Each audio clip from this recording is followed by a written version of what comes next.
Alright, I did a monkey video, now it's time to do the only other animal that I truly hate with vitriol in my heart, and that's cats. I cannot stand cats, and they are tied with me for monkeys on being the worst animal on this fucking planet. I would rather have bed bugs in my house than cats. And I have a cat. It's not mine, it's my girlfriend's. I hate it, but I do feed and water it because I do not believe in abusing animals at all. I will make sure it has its necessities to survive. Um,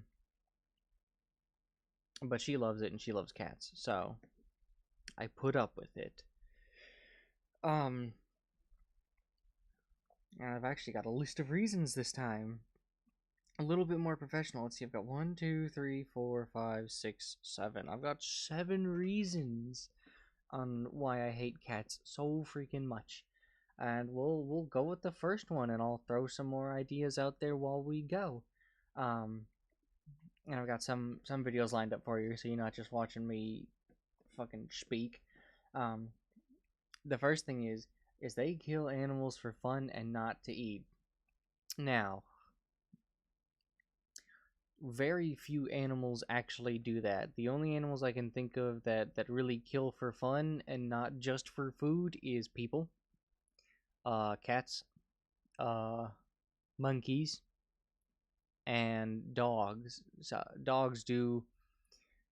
I don't know if dogs kill for fun. I know they can be trained to kill other animals, but that is specifically training. I'm not sure if dogs themselves will just go and fucking murk something and then leave it alone. I could be wrong about that though. But it's crazy. Like, imagine your fucking neighbor or something just going out shooting a bird and giving it to you. Here you go, buddy. Every single day, you'd be like, "Hey, what the hell's wrong with you? You're off your rocker. You're out of your gourd there, big fella." Um, moving on from that, um, and I don't know much about cats, so I actually did some research. So I'm trying to read this. Supposedly, they can recognize their names, but they choose to ignore you. Now, we all know that cats have really, really good hearing. Those little bastards will hear a pin drop from a room away. Heaven forbid you take a bag of fucking greenies or something. They're right there. They're meowing at you. Give me that tasty food. But supposedly they can recognize their name. Her cat's name is Squeaks. It will never answer to Squeaks. It only answers to. He just lifted his fucking head up, that fat bastard, because he knows that that means food. Um, yeah, creature. But they choose to ignore you, so they're just like, hey, I know you're calling my name, but fuck you, we're not doing that today. I'm gonna be right over here. They're too independent for a pet, I would say. You know, it's you can let your cat outside into the wild and it will survive and probably not come back to you. Um, or it can choose to not come back to you and be fine. Now, if my dog got outside, either of my dogs, they're coming back. First of all, because I trained them well enough to come back, and second, because they just won't make it. Maybe my bigger dog would make it, but that's a big maybe. He's a husky. He can survive the winters up here. Um, the next one is the domestication of cats. Now, the reason people are saying, and of course this goes either way in any research thing, is cats were not domesticated. They simply chose to be near human civilizations because back in the day when we stored rice and grain and stuff in just buildings, obviously the rats would come and get that rice and grain, and then that brought the cats along with them that were hunting the rats, and they're just like, oh, well, if I stay next to these people, my food will come to me. Oh, these people are bringing me food now. I guess. Here's a big one. These next two are these next three actually are big to me and meaningful to me. One is toxoplasmosis, the thing that almost every cat, supposedly almost every cat is infected with. Toxoplasmosis gondii, if I remember the exact name correctly. It is a parasitic or a parasite inside cats that is I don't remember the exact life cycle of toxoplasmosis, but rats will get infected with it, and it specifically causes rats to seek out cats, essentially, or or take bigger risks and be out of hiding more often for cats to then eat them, at which point the toxoplasmosis has found its host and will reproduce in there and be shat out, and I think it its offspring get pooped out. It's the poop's like eaten by slugs or something after that, and then mice will eat the slugs, and then they get infected and seek out cats basically.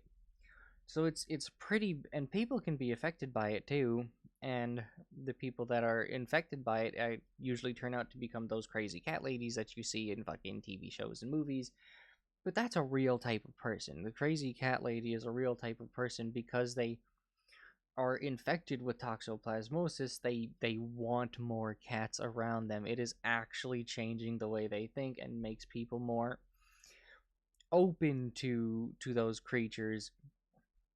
So to me, that's pretty bad if you need to have a parasite to live symbiotically and have your food come to you, and have, well, now the people that take care of you want to take care of you even more because you have to infect them. If you have to infect someone to make them like you, they don't genuinely like you, or it's not something that you'd be like, oh, well, that's a pretty normal thing. My dogs don't have parasites that make me like them more. It just, you know, like, holy shit, that just not right. Um, and going off of that, I talked about this in the monkey video. There's an actual disease or syndrome called cat scratch syndrome, where because they are such vile, disgusting animals, they when they scratch or bite you, which they will do very often, um, you can get pretty nasty infections. And it's just like, holy shit. If my dog bites me, there's a chance I'll get an infection, but dogs' mouths are notoriously actually pretty clean. Their claws generally are not sharp enough to scratch you, especially not the way a cat's claws are. Um, and that's just, they're so aggressive that biting and scratching is the first thing they will do. Like, especially hers, because hers is genuinely a feral cat. She found a baby kitten on the street soon after a mother kitten that she knew was a feral cat had given birth to it, and picked it up and said, "This is mine." Um, so it is truly and genuinely a feral cat. And it is the meanest fucking cat there is. You might be able to pet it for 5 seconds, and it won't run away when it's done being pet. It will scratch the out of you and bite the fuck out of you when it's done being pet, and then run away, because it knows it's about to get an ass whooping if it doesn't run. And actually, I'm the only one who can really pet it, because every time I walk by it, I give it a pat on the head, and if it hisses at me, smack the ever living shit out of it. So it has learned that I am allowed to touch it, because if it chooses to act aggressively, I will beat it. But with anyone else, aggression is its first option. Very first option is aggression. Won't run, won't do anything. It will stand and fight and scratch and bite the shit out of you. Moving on. There is actual documented cases, and it's very famous, of cats consuming their owners soon after the death of the owner. And apparently a Colorado University, and that's this video right here, by Wired, this one, yeah, this video right here. A Colorado University found, and these were feral cats, of course, eating corpses of people. But apparently, there are dozens of reports of cats consuming their owners after death, and I will play that. Observed this behavior happening. Is there any idea of like a number? How many times this has happened? I have no idea. First of all, we have low opportunity for the behavior to happen. How many people, die suddenly in their home, nobody checks on them, and they live with a cat. So it's not a frequently occurring behavior. And it's also possible that it happens, but it's not noticed. I was also a little worried because I didn't want to necessarily. How many people live alone with cats? A lot of them. A lot of them. You know, she's gonna go on and say, "Oh, I don't want to give cats a bad reputation." Oh, fucker, they have a bad reputation for a reason. For a reason, they have a bad reputation. Um, and then the next one is cats have meaningfully contributed to species extinction when introduced to isolated populations or populations without predators. Um, and that's a very common thing. If you bring a cat somewhere where that does not have cats, every small animal in that area is going extinct because they hunt. And for me, being a marine biologist, extinction is the worst thing that can happen to a species. It is the end of the line. That's it. There's no more. You're done. You've permanently fucked up beyond a recoverable point. And cats have meaningfully contributed to multiple extinctions. So, to me, that's just like, okay, we've got essentially the worst animal on the planet if it's meaningfully causing extinctions. Only people are the only other animals that I can think of that genuinely meaningfully cause extinctions to happen. Not on purpose meaningfully, but like our actions are significantly affecting something else. So cats and people are the only animals that I personally know about that have caused extinctions or meaningfully contributed to them. Um, so yeah, that's part of the reason for being a biologist is why I hate them so much. It's they're just bad to have around. They do not contribute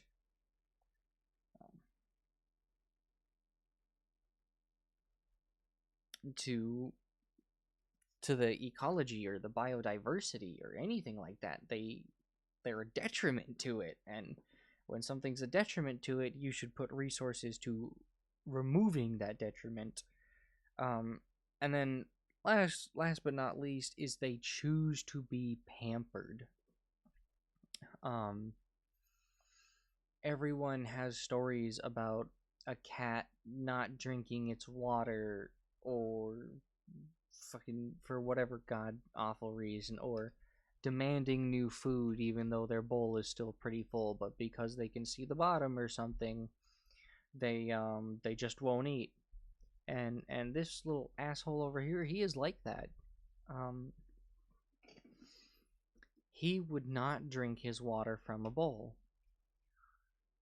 but he would drink my dog's water from a bowl, and he could watch me pour him fresh water, and he might get his whiskers wet and then choose to go drink water somewhere else. And my girlfriend, she's like, well, it's because his water bowl's next to his food bowl. They don't drink where they eat because in the wild they eat dead animals, and dead animals near water is bad, and the water is infected. Okay, so I moved it across the room. So the bowl's over here in one corner, and the water's now over here in another corner, and that room is probably 20 feet long and diagonal, so 20, say maybe 25 feet apart. It's good distance for a fucking house cat. Still wouldn't drink it. He would purposely tip the bowl of water over and then go drink my dog's water, and every time he would do that, I'd smack the shit out of him. I'd beat him for it. So now he drinks his water because he knows if he drinks the dog's water, he's getting hurt. Um, and I didn't want my dog to be infected by whatever fucking diseases that thing might have. Um, and then his food, he used to whine and complain for more food with the right after eating some of his food, And I'm like, nope, you get 3 scoops a day, one breakfast, one lunch, one dinner, and that's it. And when he has food in his bowl and he comes begging, I do not give him more. He will eat that when he's hungry, and that's how I've raised all of my pets actually. My dog's food bowl, always full. The second he starts eating food, I fill it up. And the reason I do that is because it teaches them to eat when they're hungry, and my both of my dogs are actually a pretty nice healthy weight. Neither of them are overweight. They only eat when they are hungry, and they choose to eat usually twice a day. The cat doesn't work like that. He'll eat if you go near his food, he's eating it. And I'm not sure why. Probably it's not aggression like it's my food, because he can be mid eating it and I can reach in there and grab a handful of it and take it from him, and he's not aggressive. So I'm not sure why he does that, but he does. Um, but when he begs for food and he's got food in his bowl, I leave it. When his bowl's empty, I will give him more food. Um, but yeah, if he can see the bottom and he's deciding not to eat it, well, then he'll wait forever how long. I'll wait for however long I need to wait before I give him more food when that bowl is empty. Um, if it is between the 3 times a day that I do fill his bowl, anyways. But yeah, I genuinely hate cats. I do not like them. I put up with hers because I do not believe in abusing animals, and she loves it dearly. So I will make sure that the animal she loves is at least given its basic necessities for life. But other than that, I fucking hate them, man. I will kick a kitten without batting my eyelashes. Thank you for coming to my fucking TED talk, I guess, and peace out.